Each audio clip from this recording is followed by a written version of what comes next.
So let's start with Professor Kaku. Professor Kaku, you've been a leading forecaster of technology for most of your career. What do you think about the digital revolution that we've seen so far? Where is it going, and how might it interact with other forms of technological revolution in science, such as biotechnology? Well, in the coming years, computer chips will cost as little as a penny. That's cheaper than garbage, cheaper than scrap paper. So computer chips will be everywhere and nowhere, including our contact lenses. So when we put on our contact lenses and blink, we will go online. And who were the first people to buy internet contact lenses? College students taking final examinations. This means that my students will blink, and they will not have to memorize all the things I've been talking about. This is going to revolutionize education, because we cannot force students to memorize things that they can simply blink and get. And then if you feel sick, you will blink and see RoboDoc. RoboDoc is artificially intelligent, talks to you in plain English or Russian or whatever, speaks any language, accesses the entire internet for sound medical advice, almost for free. This is going to revolutionize the medical establishment. We'll still have doctors, but doctors will use RoboDoc as an aid. And if you're in a car accident in a foreign country, you don't speak the language, you'll talk to your wristwatch and talk to RoboLawyer. RoboLawyer understands the law in any country, in any language. In fact, I personally believe that artificial intelligence, the robotics industry, will eventually become bigger than the automobile industry of today, because your automobile will become a robot.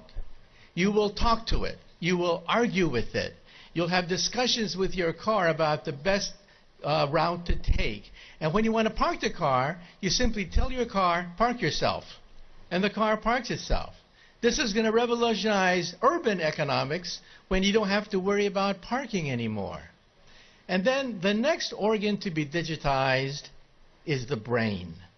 You may not know this, but 2 years ago, scientists were able to upload the first memories. Memories can now be uploaded and downloaded. This makes possible BrainNet. BrainNet could be the next step in the evolution of the internet. Instead of zeros and ones, instead of text, you'll put emotions, feelings, sensations, memories. Teenagers will go crazy. Teenagers put happy faces at the end of every sentence. Why bother to do that when you can put the emotion of your first dance, your first kiss, your first whatever right there on the internet? And so in the future, when you walk into a room, you will mentally command the internet. You'll take dictation mentally. You'll turn things on, turn things off, communicate with other people. People will think of you as a wizard of some sort, mentally communicating with everything around you. That's BrainNet. And then biotech is being digitized now. We can create a human body shop. We can create from your own cells, so there's no rejection mechanism. We can create skin, bone, cartilage, noses, ears, blood vessels, heart valves, bladders. Complete windpipes can be grown in the laboratory. The next organ to be grown, by the way, is the liver. So for all you alcoholics in the audience, take heart. We may be able to grow your next liver.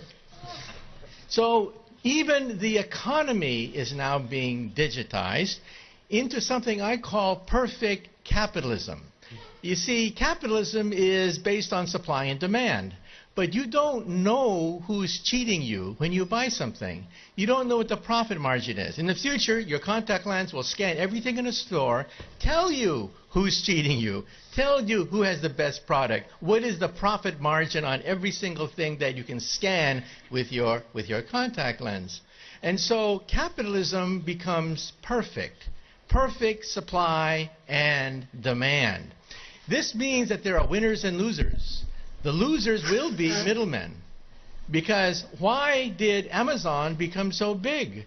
Why did Airbnb? Why did Uber become so quickly so large?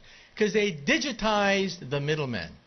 So I tell my friends, if you want to become a billionaire, take an industry. Take any industry. Write down all the places where there's friction, where there is middlemen, where there's obstruction, where there's frustration. List all the places in any industry, digitize it, and you too could become another Amazon founder. Thank you, Professor.